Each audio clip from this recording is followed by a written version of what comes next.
Every criminal empire needs eyes on the street, and that job starts with someone nobody would ever suspect.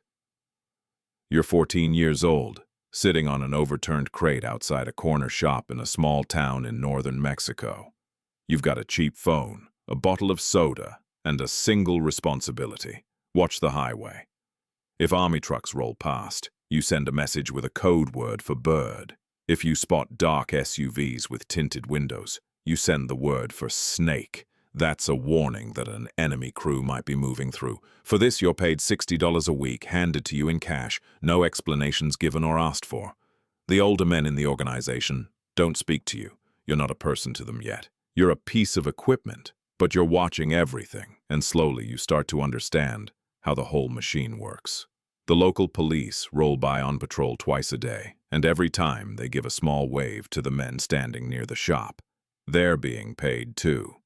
The only people who can't be bought, the only ones everyone genuinely fears, are the Marines.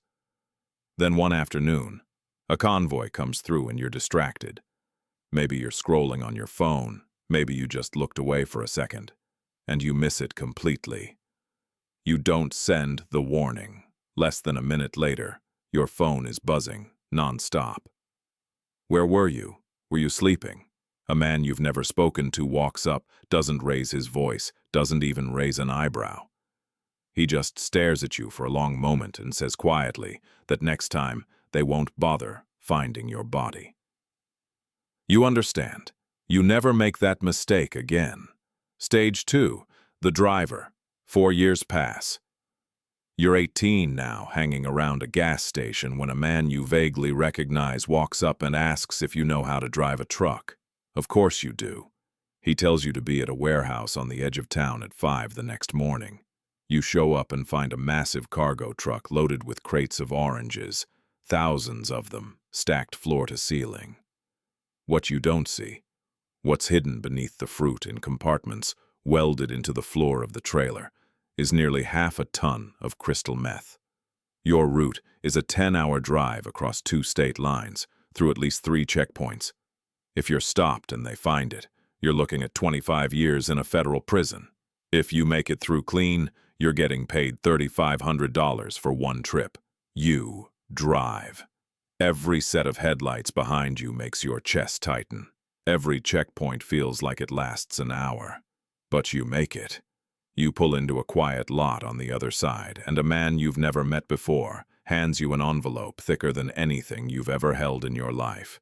A week later, you do it again. Then again. Within 2 months, you're earning more in 30 days than your father made in an entire year. Your father, who was murdered by this same organization 3 years earlier for refusing to sell them his small plot of farmland. The work becomes routine. The fear fades. And that's exactly when people get careless. Your cousin, who started driving around the same time you did, gets pulled over at a checkpoint with a similar load. He's sentenced to 18 years. The organization doesn't send him a lawyer. They don't even send a message. They just quietly find someone else to take his route. Stage 3, the enforcer. You've been driving for nearly 3 years now. Clean record. No arrests, no incidents, no questions. You've proven you're dependable, and dependable people get promoted. One day they hand you a pistol and a folder with a list of addresses inside. Your new job is collections. Every business in this territory pays a monthly protection fee, and it isn't a suggestion. A street food cart pays around $300. A pharmacy pays closer to $1,500. A bar or club with real foot traffic might pay $8,000 or $9,000. You go from door to door collecting envelopes, and most owners pay without a word. They know how this works. They've known for years. But there's always one person who thinks the rules don't apply to them. A man who owns a small diner tells you, almost casually, that he can't pay this month. Sales have been down. You nod, say nothing, and leave. But you've also become a visible target now. Rival organizations are constantly probing this territory, looking for weak points. And every time you go out to collect, you're exposed on the street, a known face in a dangerous business. Stage 4. The cell boss. You're 25 now and you run your own crew, about a dozen men under you. Your job has two halves: move product and hold the territory.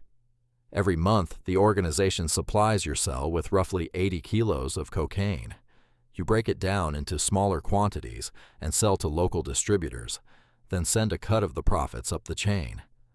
What's left, usually somewhere between $40,000 and $90,000 a month, is yours. Security is also your responsibility now. If a rival cartel tries to push into your territory, you don't wait for permission to respond. You respond immediately, and you respond hard. When a rival crew kills one of your lookouts, a kid not much older than you were when you started, you find out where they're operating from. You send 7 men with automatic weapons. They walk into a club where the rival crew is known to drink, and they open fire. 11 people die that night. 4 of them have nothing to do with either organization. Just people who are in the wrong place. It makes national news.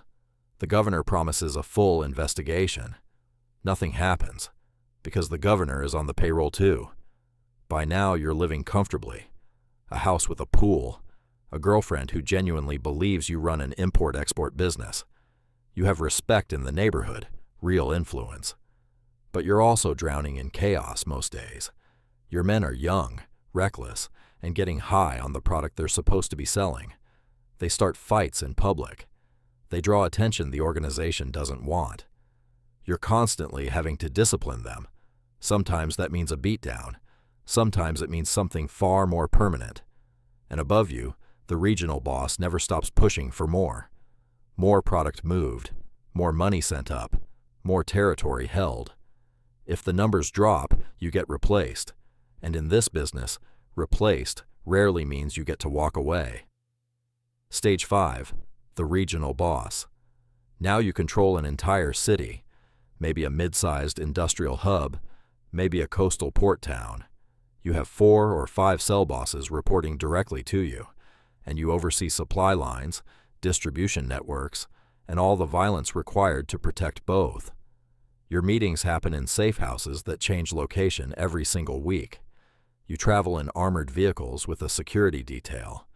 You carry a custom pistol with gold inlay that you've genuinely never had to fire. It's more of a status symbol than a tool. Your real job now is strategy. When the top boss decides to expand into a neighboring state, it's your job to plan it. You study the rival cartel's territory, identify their weakest cell, figure out which local police commanders can be bought to look the other way for one night. Then you coordinate the operation. Around 40 of your men move into a small town at 3 in the morning. They eliminate the local cell leader and most of his crew, and they leave bodies hanging from an overpass with a message painted on a banner. This territory now belongs to us. You also oversee the money, and there's an enormous amount of it. Millions of dollars pass through your hands every single month, far too much to simply deposit in a bank. So you launder it. You buy restaurants, gyms, car dealerships, construction firms. Legitimate businesses that exist mainly to make illegal profits look clean on paper. You're personally clearing around $150,000 a month now, with property in 2 different states. You have a wife and children who live a completely separate life from your work. You've told them you're in logistics and shipping, and they've stopped asking for details years ago. But the walls are closing in slowly. You learn through your lawyer that federal agents have been tapping your phone for months. From that point on, you stop using phones entirely for anything important. You communicate through trusted couriers, meet face-to-face only, and speak in code even then. You're fighting on multiple fronts at once. The government wants you in prison, rival cartels want you dead, and ambitious men inside your own organization are quietly positioning themselves to take your place. You sleep maybe 4 hours a night, and you've stopped fully trusting anyone, including people you've known your entire life. Stage 6. The shadow governor. You now run operations for an entire state. Every shipment, every payment to officials, every act of violence in this territory eventually traces back to you. You have several hundred men working beneath you across multiple cells, and your operation generates somewhere around $15 million a month for the organization as a whole. And yet, almost nobody knows what you look like. You don't appear in photos. You've never given an interview. You live in a fortified compound up in the hills. High walls, guard towers, dog patrols, the works. Most of your actual work now is political. You meet privately with mayors, police chiefs, even military officers, and your approach with them isn't threats, it's offers. A bag containing $2 million in cash, a percentage of ongoing profits, a long-term arrangement that benefits everyone involved. Most officials accept. For the rare few who refuse, your people quietly gather compromising material, photos, financial records, evidence of affairs, and leak it to destroy their careers. And if even that doesn't work, those people simply stop appearing in public. You're also running what amounts to a massive logistics company. Cocaine moves up from South America. Chemical precursors arrive from overseas. Marijuana comes down from mountain farms. And synthetic opioids flow from production labs scattered across the region. You coordinate all of it: shipping containers, underground tunnels, small aircraft, even semi-submersible vessels built specifically to cross open water undetected. Personally, you're making close to $800,000 a month. You want for nothing materially, and yet you have almost no real freedom.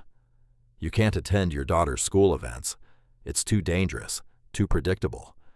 You can't visit your father's grave on the anniversary of his death because someone could be watching it, waiting for you to show up. The paranoia becomes constant and exhausting. Your head of security might be feeding information to federal agents. Your accountant might be skimming money off the top. Your most trusted lieutenant might be planning to take everything from you the moment you show weakness. Eventually, acting purely on suspicion, you have 2 of your own men quietly killed. Better that than be wrong about who you can trust. Stage 7. The boss of bosses.